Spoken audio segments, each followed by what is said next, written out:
আপু আমার ঘরে তো কোনো প্রোডাক্ট নাই, আপু আমার তো দামি কোনো শ্যাডো বক্স নাই, আমার তো দামি কোনো ফাউন্ডেশন নেই, তোমাদের জন্য এই আজকের মেকআপ হ্যাকটা। তো আমি ক্যামেরার আড়ালে সুন্দর করে ব্রু ডার্ট করে নিছি। এটা W7 কনসিলার এবং একটা ব্রু পেন্সিল দিয়ে আমি সুন্দর করে ব্রু ডার্ট করে নিছি। আমি এটা অবশ্যই তোমাকে দেখাই দিছি, দেখতেই পারতেছো তোমরা। তারপর সেরাভির ময়শ্চারাইজিং ক্রিম নিলাম, সুন্দর করে আমি আমার পুরা মুখে দিয়ে নিব। অবশ্যই ক্রিমটা বেশি পরিমাণে দিবেন না, যারা অনেক বেশি ঘামেন তারা আরো বেশি ঘামতে পারেন।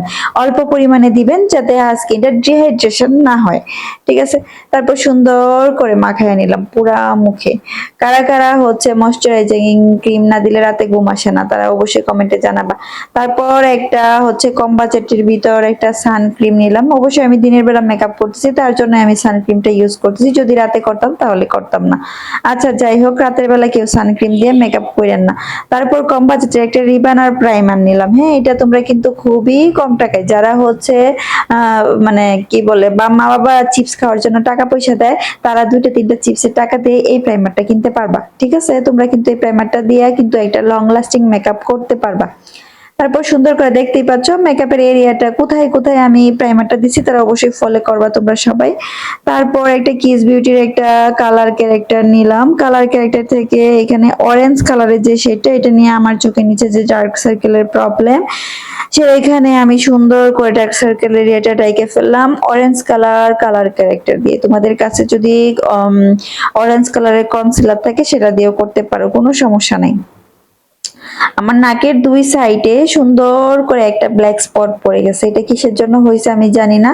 তবে আমার নোজ পিন, যদি আমি কোনো স্টোনের নোজ পিন পরি তাহলে ওই ক্ষেত্রে আমার ডান পাশ দিয়ে নোজ পিনের যে এরিয়াটা, এখানে আমার চামড়া উঠে, ওই জায়গাটা হচ্ছে অনেক বেশি ড্রাই হয়ে যায়, যার জন্য এখানে একটা ব্ল্যাক স্পট পড়ে। তারপর এই ফাউন্ডেশন কার কার করে নাই কে বলতে পারবে? সবার করে আছে, W7 এর এইচডি ফাউন্ডেশন, এটা সবার করে আছে। তো এই ফাউন্ডেশনটা দিয়ে কিন্তু আমি সুন্দর করে পুরা মুখে সুন্দর করে ব্লেন্ডিং করে নিচ্ছি। ব্লেন্ডিং করার সময় অবশ্যই আস্তে আস্তে করবা, বেশি তাড়াহুড়া করবা না। তারপর সেম আবার W7 কনসিলারের মাঝে আমি প্যাক করলাম। হ্যাঁ, আবার চোখের নিচে এবং আমার যেখানে একটু হালকা কনসিলার এরিয়া, আমার যেখানে কনসিলার দিতে হবে সেখানে সুন্দর করে কনসিলার দিলাম। দিয়ে এখন আস্তে আস্তে করে ব্লেন্ডিং করে ফেলবো। আমি আরেকটা কাজ করি, আমার মতো কে করো, কারণ তোমার মতো আমার লিপ এত বেশি পিঙ্ক না, আমার লিপ পুরাপুরি ব্ল্যাক, যার জন্য হচ্ছে আমার মাঝে মধ্যে মনে হয় যে আমার লিপটা একটু হোয়াইট করি, পিঙ্ক করি। ওটার জন্য আমি সব সময় যখন আমি মেকআপ করি তখন আমি আমার ঠোঁটের মাঝে ফাউন্ডেশন অথবা হচ্ছে কনসিলার বেশি পরিমাণে দিই, যাতে আমার কালো অংশটা ডাইকা যায়। সুন্দর করে ব্লেন্ডিং করে নিলাম। করে নেওয়ার পরে সুন্দর করে দেখতেই পারতেছো, এটা অবশ্যই আস্তে আস্তে করতে হবে, বেশি তাড়াহুড়া করে করা যাবে না। তবে কার কার হচ্ছে মেকআপ করো আর না করো, দিনে 24 ঘন্টার মাঝে হচ্ছে 48 ঘন্টাই তোমাদের হচ্ছে আপার লিপ ঘামতেই থাকে, তার মাঝে আমি একজন। কার কার আপার লিপ প্রচুর পরিমাণে ঘাম হয়, তাদের হচ্ছে আর একটু কোনো কমেন্টে জানাও। আচ্ছা, সুন্দর করে ব্লেন্ড করা শেষ শেষ শেষ হয়েও শেষ হয় না। এতক্ষণ আমি কি করলাম, এত সময় নিয়ে মেকআপ করলাম। আচ্ছা যাই হোক, তোমরা কিন্তু আবার ভিডিও থেকে চলে যাও না, হ্যাঁ। এই তো এখন চলে গেলাম ফুকালোর একটা কন্ট্রোর নিয়ে। কন্ট্রোর সুন্দর করে না নোসের মাঝে এবং হচ্ছে আমার যেই যেই জায়গায় কন্ট্রোলিং প্রয়োজন সেই জায়গায় আমি কন্ট্রোল করে নিলাম। যারা আমার মতো এমন এমন ফুলা ফুলা গাল, হ্যাঁ, পুরা বড় একটা মুখ, স্বাস্থ্য খায়া খায়া স্বাস্থ্য বাড়াইছো, তারা হচ্ছে এভাবে কন্ট্রোলিং করবা, ঠিক আছে। যারা একদম শুকনা চিকনি চামিলি, তাদের এরকম কন্ট্রোলিং কোনো প্রয়োজন নাই। শুধু নোস এরিয়াতে করবা আর জো লাইনে করবা, যেখানে একটু প্রয়োজন সেখানে করবা, নয়তো এত বেশি করার কোনো দরকার নেই। এই কন্ট্রোলটা এত ভালো এত ভালো। তারপর আমার হাতের কাছে কোনো ব্লাশ ছিল না, আবার লিকুইড ব্লাশ ছিল না। লুজ তারপর হচ্ছে যেটা পাউডার ব্রাশ সেটা ছিল, কিন্তু লিকুইড যে ব্লাশারটা সেটা ছিল না। তারপর লিপ প্যালেটটা নিলাম। মাথায় যে এত বুদ্ধি কখন কখন উৎপন্ন হয় আমি নিজেও জানি না, ইনস্ট্যান্ট বুদ্ধি চলে আসে। দেখছো কত সুন্দর করে আমি লিকুইড লিপ প্যালেট থেকে সুন্দর করে লিকুইড ব্লাশার তৈরি করে ফেলছি। এরকম জাদু কয়জনে দেখাইতে পারে? আমি দেখাইতে পারি। সরি, তোমরা সবাই বলতে পারো যে আমি অনেক বেশি পেশাল পারি, অবশ্যই পেশাল পারবো না, এখন ভালোভাবে আস্তে আস্তে কথা বলবো। আচ্ছা যাই হোক, তারপর চলে গেলাম হচ্ছে সুন্দর করে লোজ পাউডার সেট করার জন্য। হ্যাঁ, এটা হচ্ছে ইবারলি লোজ পাউডার। এই লোজ পাউডার যারা যারা কিনো নাই তারা কিনে ফেলবা। কম টাকার ভিতরে যদি ওয়াটারপ্রুফ কোনো লোজ পাউডার হয়ে থাকে, এক নাম্বার যে 100-এ 100 দেওয়া দরকার ইবালি লোজ পাউডার। এই লোজ পাউডারটা এত ভালো মানে বলার বাহিরে।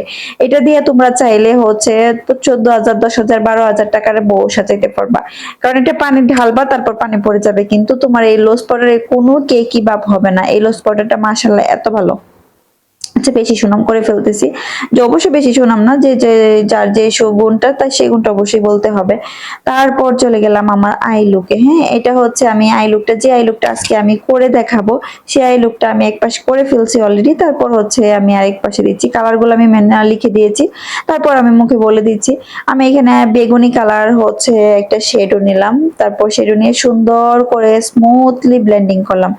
একটু সময় নিয়ে ব্লেন্ডিং করবা, কারণ আই লুকে যত সময় নিয়ে ব্লেন্ড করবা তত ফিনিশিং সুন্দর হবে, দেখতে তত বেশি সুন্দর লাগবে। তো যারা কাট ক্রিজ একদমই পারে না তাদের জন্য এই টেকনিকটা, চোখের যে লেসটা, উপরে যে লেসটা, লেসের উপরে এখানে চোখের এরিয়াতে সুন্দর কইরা কনসিলার দিবা একটু বেশি পরিমাণে, দিয়ে আকাশের দিকে তাকাইবা, নয়তো বা বাসার ছাদের উপরে তাকাইবা, নয়তো বা মাথার উপরে যদি ফ্যান থাকে ফ্যানের উপর তাকাইবা।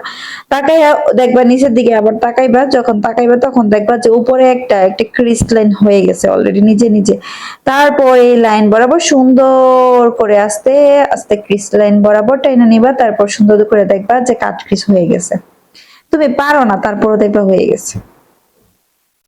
তারপর ইনার কর্নার, চোখের ইনার কর্নারে আমি সিলভার কালার হাইলাইটার দিলাম। তারপর টিউলিপ কালার একটা শেডো দিলাম। এটা হচ্ছে অরেঞ্জও না, পুরাপুরি হলুদও না, মাঝামাঝি যে একটা কালার। আচ্ছা, অনেকে আশা করি বুঝতে পারবা তোমরা সবাই। ওই কালারটা নিয়ে সুন্দর করে ব্লেন্ডিং করে ফেললাম। এই যে ব্রাশ দিয়ে ব্লেন্ডিং করতেছি মনে হইতেছে কিচ্ছু হইতেছে না, তারপর আমি আঙুল দিয়ে সুন্দর করে ব্লেন্ডিং করলাম। কারণ আমি দেখছি যত বেশি আঙুল দিয়ে আমি ব্লেন্ডিং করি হাতের চোখের এটা চোখের আইলুকটা তত বেশি সুন্দর হয়। তো হাতের আঙুল দিয়ে যখন করবা ফিনিশিংটা অনেক বেশি সুন্দর হবে মাশাআল্লাহ। তারপর একটা লিকুইড একটা জরি নিলাম, লাইনার নিলাম। তারপর চোখের নিচে সুন্দর করে হচ্ছে আবার পিঙ্ক কালার, হালকা গোলাপি কালার এবং হচ্ছে বেগুনি, দুইটা কালার একসাথে মিক্স করে সুন্দর করে লোয়ার লেসে সুন্দর করে ব্লেন্ডিং করে শেডটা দিয়ে নিলাম। অবশ্যই চোখের ইনার কর্নার, সামনের সাইড, সামনের উপর সাইড এবং নিচে দুইটাতেই হচ্ছে আমি কিন্তু সিলভার কালারের যে হাইলাইটার সেটা ইউজ করেছি। তোমরা এটাও করতে পারো, অথবা হলুদ কালারের হচ্ছে হাইলাইটারও ইউজ করতে পারো, কোনো সমস্যা নেই, তোমরা তোমাদের এর মতো করে ফেলতে পারো। তারপর W7 এর একটা আইলাইনার নিলাম, আইলাইনার নিয়ে সুন্দর করে আইলাইনার দিলাম। তারপর মাস্কারা নিলাম, মাস্কারা নিয়ে সুন্দর করে মাস্কারা দিয়ে ফেললাম।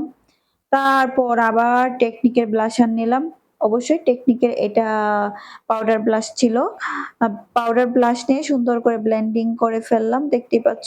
আবার অনেকটা এখন দেখতে মাশাআল্লাহ কত সুন্দর লাগতেছে। তারপর লাস্ট ফিনিশিং তো অবশ্যই এটা না দিলে তো মেকআপ কমপ্লিটই হবে না। সেটা হচ্ছে আই ম্যাজিকের হাইলাইটার। দেখতেই পারতেছো এখন পুরো আমার লুকটাই চেঞ্জ হয়ে গেছে।